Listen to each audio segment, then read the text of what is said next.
Hello guys, आज हम लोग बात करेंगे कैलकुलस पर।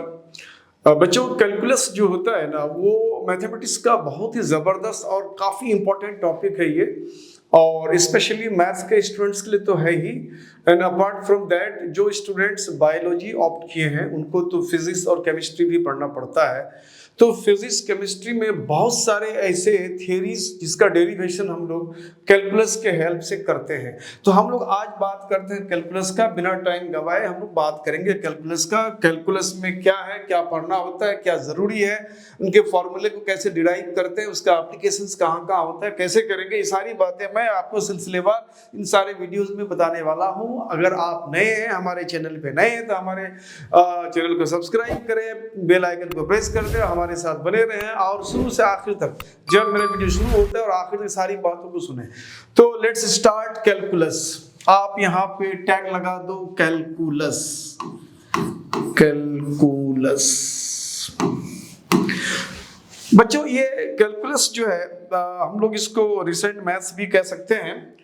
इसका स्टार्टिंग जो होता है तो वो कहाँ से होता है? एक्चुअली कैलकुलस को जो साइंटिस्ट, जो मैथमेटिशियन उसमें उस पर काम किया था, उस पे जितने भी थ्योरीज एंड आइडियाज उन लोगों ने डिराइव करा था, ये सारी चीजें सिलसिलेवार शुरू होता है इंटीग्रेशन से। उन लोगों ने स्टार्ट करा था इंटीग्रेशन से। थोड़ा सा मैं उसका बैकग्राउंड बता देता हूँ, थोड़ा पढ़ने में मजा आएगा। तो उन लोगों ने स्टार्ट करा था इंटीग्रेशन से। इंटीग्रेशन में क्या था कि बहुत सारे जो ज्योमेट्रिकल फिगर होता है, सिमेट्रिक फिगर होता है, उनका एरिया निकालना बहुत आसान हो जाता है। जैसे सर्किल का एरिया निकालना है, पाई आर स्क्वायर, रेडियस पता है तो हम लोग निकाल लेंगे। स्क्वायर का एरिया निकालना है तो कोई साइड पता चल जाएगा तो निकाल लेंगे। रेक्टेंगल का है, आइसोसेलेस ट्रायंगल का है, ट्रेपेजियम का, ज्योमेट्रिकल फिगर जो भी है उनका हम लोग किसी ना किसी तरह से उसका कोई ना कोई फॉर्मूला उसमें सेटअप करके उसका एरिया निकाल लेते हैं। कुछ ऐसे भी फिगर हो सकते हैं जो इरेगुलर शेप है। जैसे मान लो कुछ फिगर इस तरह का है, इरेगुलर शेप है इस तरह का, अब इसका एरिया निकालना है तो यहाँ हमें कोई ज्योमेट्रिकल फॉर्मूला वगैरह अप्लाई नहीं कर सकते। लेकिन चूंकि यहाँ पे शार्प एजेस है और जो बाकी जो एजेस के अलावा जो डिस्टेंसेस है वो स्ट्रेट है, अगर इस तरह का फिगर आता है तो आप इसको डिफरेंट शेप्स में कन्वर्ट कर सकते हैं।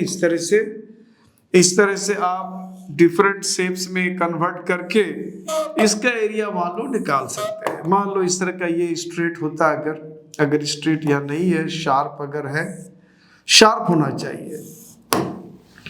तो इस तरह से हम लोग अलग अलग देख रहे हैं, यहाँ पे ट्रायंगल का फॉर्मेशन करते हैं और इन ट्रायंगल्स के साइड्स को जान करके हम लोग इस इरेगुलर शेप का एरिया निकाल सकते हैं।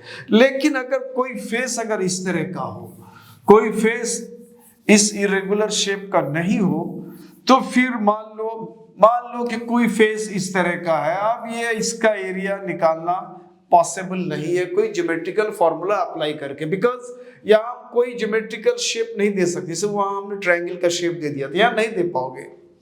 तब इस केस में इसका एरिया भी तो निकालना है हमें। मैथमेटिक्स में तो इसका भी रूल होना चाहिए था, इसका एरिया आखिर कौन निकालेगा? तो इसका एरिया निकालने के लिए इसमें एक मैथमेटिक्स का एक टॉपिक का इन्होंने इन्वेंशन हुआ जिसका नाम था क्वाड्रेचर। तो क्वाड्रेचर में उन लोगों ने क्या करा कि छोटे छोटे स्ट्रिप्स में इसको बांटने की कोशिश करा, छोटे छोटे स्ट्रिप्स में। और जिन स्ट्रिप्स का जो विड्थ है, उसकी मोटाई है, वो नेग्लिजिबल है, बहुत कम है, छोटा छोटा स्ट्रिप्स। और जब छोटा छोटा स्ट्रिप्स बनाया तो कहीं ना कहीं ये रेक्टेंगुलर शेप अगर उस पर ध्यान दिया जाए तो रेक्टेंगुलर शेप नजर आने लगा। तो इस तरह से छोटे छोटे स्ट्रिप्स में कन्वर्ट करके रेक्टेंगुलर शेप बना करके उनका एरिया निकाल के पूरे को यहाँ पे ऐड करते हैं, तो रफली इसका एरिया निकल जाता है, जिसको हम लोग इन सारे एरियाज को जोड़ते हैं, समेशन करते हैं। जोड़ने को हम लोग यहाँ पे समेशन कहते हैं। समेशन करते हैं तो इसका एरिया अप्रोक्सीमेटली हम लोग निकाल ले पाते हैं। लेकिन अब सवाल ये पैदा होता है कि ये जो इस तरह के जो हम लोग एरिया को निकालते हैं तो एग्जैक्टली नहीं होता है, लगभग अप्रोक्सीमेटली एरिया निकल जाता है। तो इसको फर्दर इनहांस करने के लिए कि इसको और मॉडिफाई किया जाए और बेहतर तरीके से इस पर कुछ काम किया जाए, तो नए टॉपिक का यहाँ पे इन्वेंशन हो जाता है, इसका नाम है इंटीग्रेशन। बेसिकली इंटीग्रेशन का इजाद या इन्वेंशन कहा जाए तो इसी टॉपिक पे हुआ। और जब ये इंटीग्रेशन की बात आई और इंटीग्रेशन के मेथड से उन लोगों ने कुछ डिफरेंट टाइप्स के रूल्स वगैरह, मैथ्स के फॉर्मूला वगैरह उन्होंने इन्वेंट करके इनके एरियाज पर काम करने लगे, तो रास्ते में कुछ ऑब्स्टेकल्स आ गया और उसको दूर करना था। तो फिर एक नए टॉपिक का उन लोगों ने इन्वेंशन करा जिसका नाम था डिफरेंशिएशन। डिफरेंशिएशन जब यहां भी कुछ ऑब्स्टेकल्स आ गया तो फिर एक नए इन्वेंशन को उन लोगों ने पर काम किया, एक नया इन्वेंशन करा, नया खोज करा मैथमेटिक्स में जिसका नाम था लिमिट या लिमिटिंग वैल्यू। लिमिटिंग वैल्यू पर काम करा। जब लिमिटिंग वैल्यू पे काम कर रहा था तो वहां भी कुछ ऑब्स्टेकल्स आया, उन ऑब्स्टेकल्स को दूर करने के लिए आ गया इसमें फंक्शन। यानी अगर हम ये कहें कि ये सिलसिलेवार जरूरत पड़ी इसकी तो इनका इन्वेंशन हुआ, फिर इसकी जरूरत पड़ी, फिर इनकी जरूरत पड़ी। आज के डेट में हम लोग क्या करते हैं, इसको रिवर्स वे में स्टडी करते हैं। तो हम लोग सबसे पहले बात करेंगे यहाँ पे कैलकुलस में फंक्शन पर, और फंक्शन के बाद फिर हम लोग जाएंगे कि फंक्शंस डिफाइंड कब होता है, फंक्शंस को डिफाइन होने के लिए क्या चाहिए। तो फिर हम लोग डिफाइंड ऑफ फंक्शन, यानी फंक्शंस का वैल्यू डिफाइंड हो, मीनिंगफुल हो, तो उसके लिए हम लोगों ने कुछ काम करने की कोशिश करा। तो डिफाइंड ऑफ फंक्शन की बात करेंगे हम लोग, और जब डिफाइंड ऑफ फंक्शन की बात करेंगे तो जरूरत पड़ जाएगी हमें लिमिट का। तो फिर हम लोग लिमिटिंग वैल्यू की बात करेंगे। जब लिमिटिंग वैल्यू की बात करेंगे तो फिर एक नए टॉपिक आगे हमारा आ जाएगा अप्रोक्सीमेट वैल्यू का और जानने के लिए लगभग वैल्यू को। तो वहां पे एक नया टॉपिक फिर आ जाएगा, वो आ जाएगा हमारा डिफरेंशिएशन। डिफरेंशिएशन, और जब डिफरेंशिएशन से फिर हम लोग फर्दर आगे बढ़ेंगे तो इसको रिवर्स वे में जब स्टडी करेंगे तो नाम आ जाएगा हमारा इंटीग्रेशन। तो आज के डेट में हम लोग बिल्कुल इस तरह से पढ़ते हैं, लेकिन इनका जो इन्वेंशन है जस्ट रिवर्स हुआ है। एक तो ये बात है। तो हमारा काम शुरू यहाँ से नहीं होता, बल्कि जहाँ वो थक हार के यहाँ तक पहुंचे कि इनको जानने के लिए जरूरी, इनके लिए ये जरूरी, इनके लिए ये जरूरी, इसका मतलब ये जरूरी है, जो जरूरी है पहले हम वो पढ़ेंगे। अगर हमने ये पढ़ लिया तो इनके लिए जरूरी है, पढ़ लिया तो इसको हम आसानी से पढ़ पाएंगे, समझ पाएंगे। इनके लिए ये जरूरी है, इसको मैंने पढ़ लिया तो हम आसानी से समझ पाएंगे, और जब इनके लिए ये जरूरी रह गया तो जब इसको हम जान जाएंगे तो इसको भी जान पाएंगे। तो हमारा जो स्टडी है वो रिवर्स होगा, इन्वेंशन का रिवर्स होगा। तो एक छोटी सी मोटा मोटी इसका बैकग्राउंड हमने दिया, तो इस बैकग्राउंड के हिसाब से हम काम करेंगे।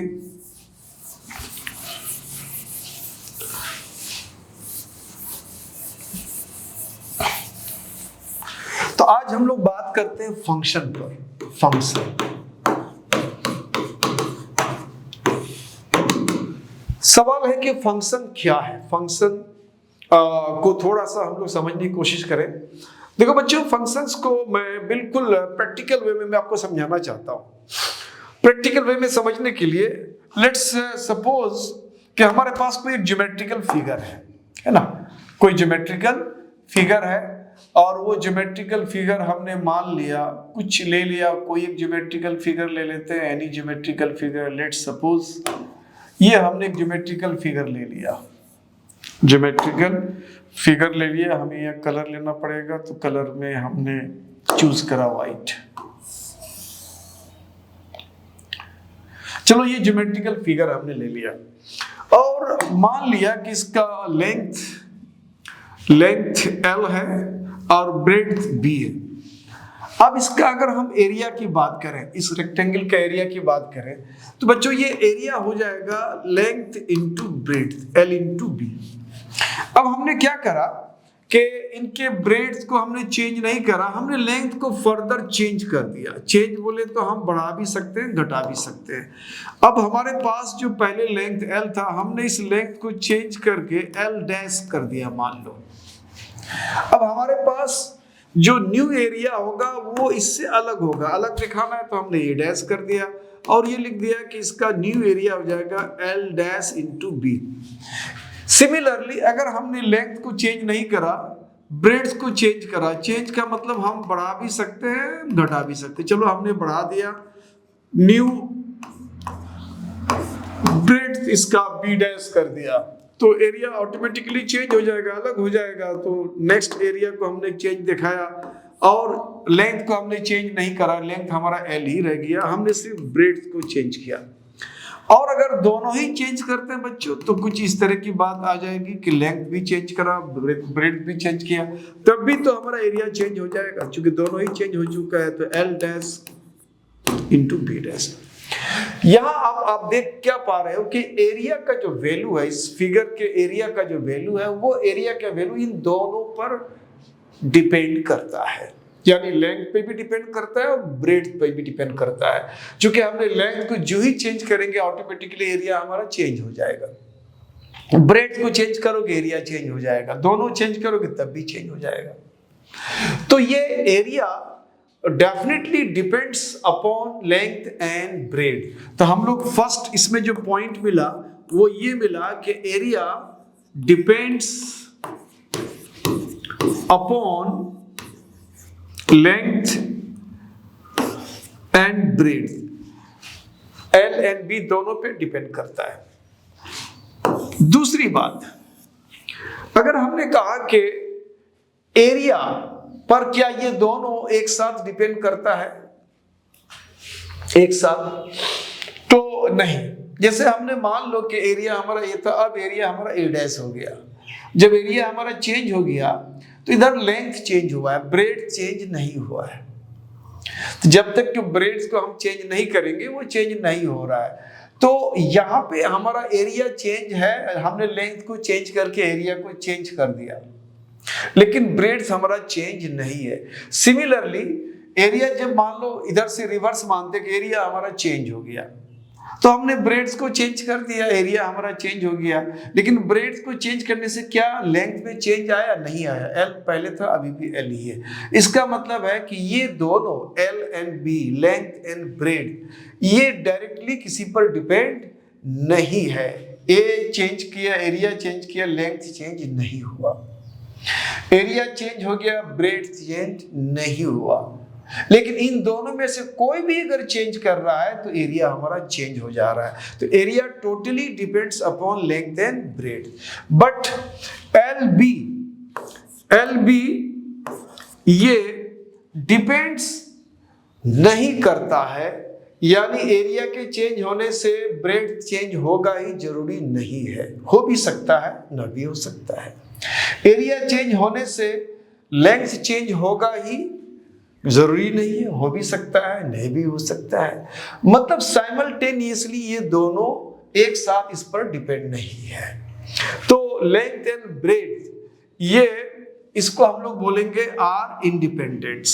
ये इंडिपेंडेंट्स है, आर इंडिपेंडेंट्स।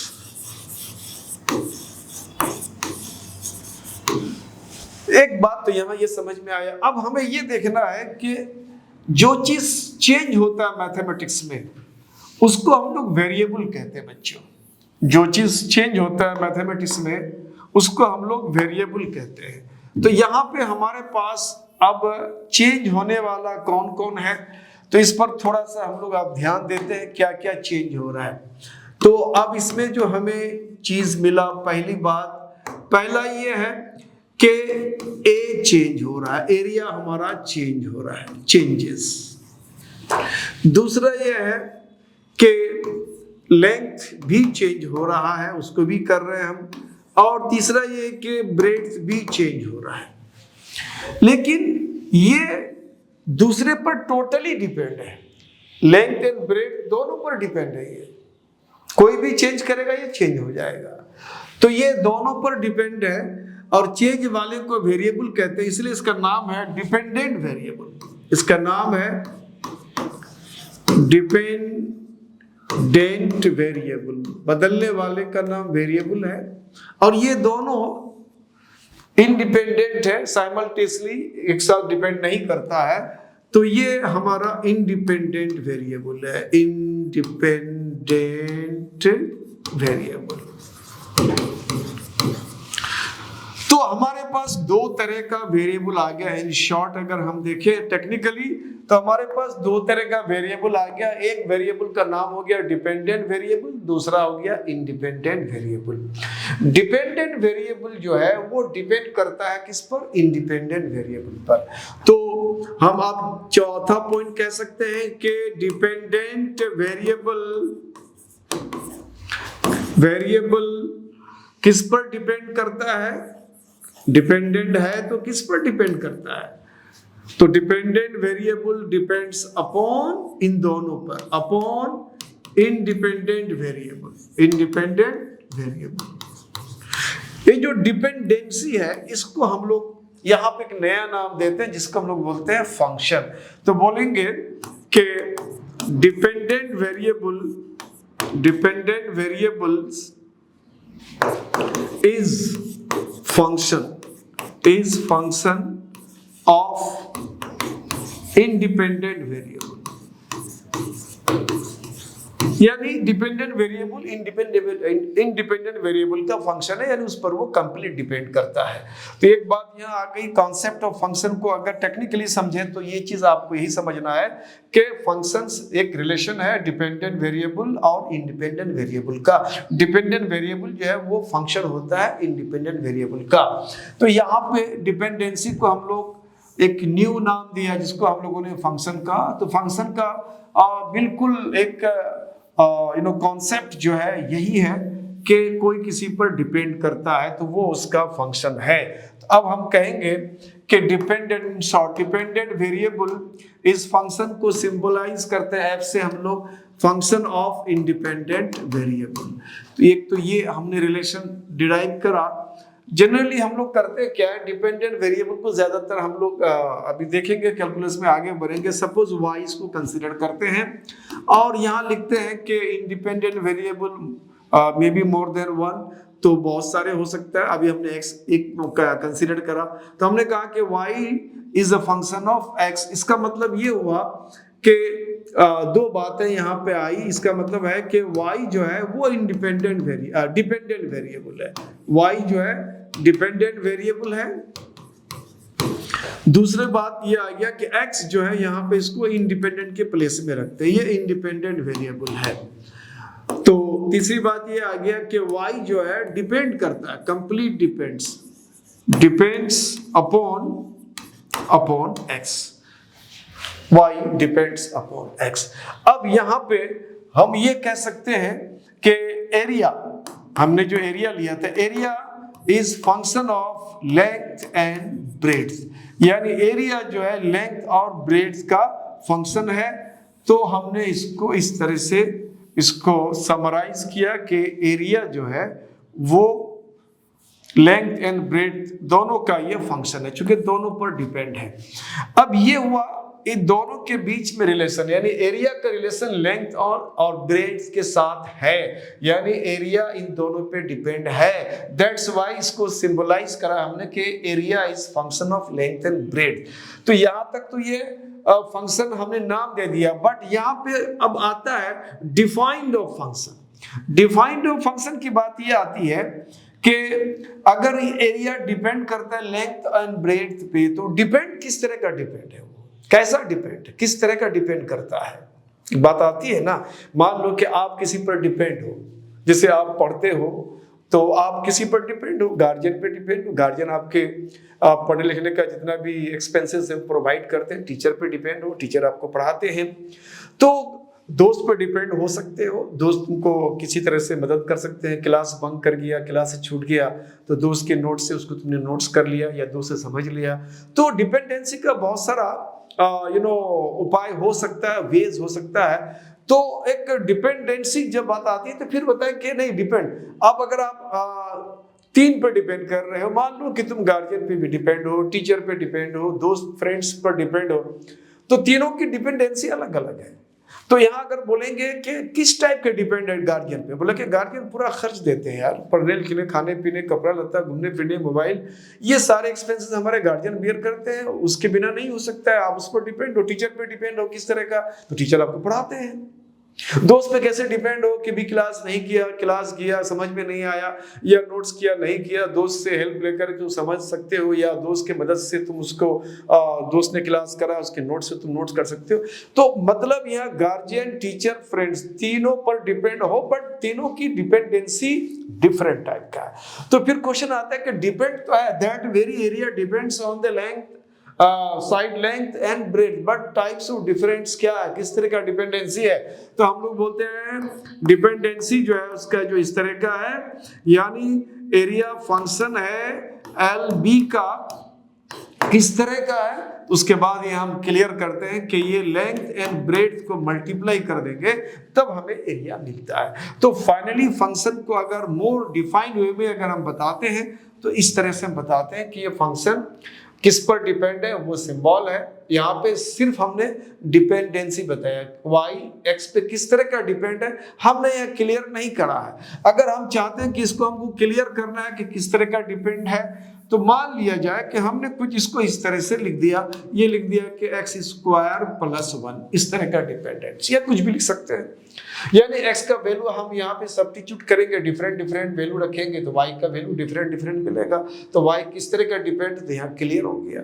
तो यहाँ पे फंक्शंस को हम क्लियरली लिखते हैं कि डिपेंड अगर है तो किस तरह का डिपेंडेंसी है। तो यहाँ आज बच्चों हमने ये आज का जो क्लास किया, आज हम कैलकुलस का स्टार्ट करा। यहाँ पे हमने आपको फंक्शंस का टेक्निकल डेफिनेशन बताया, जो डेफिनेशन आपको समझना है और इसी तरह काम करना है। फर्दर आगे फिर टाइप्स ऑफ फंक्शन बताएंगे, फंक्शन का टाइप क्या, उसका ग्राफ क्या है।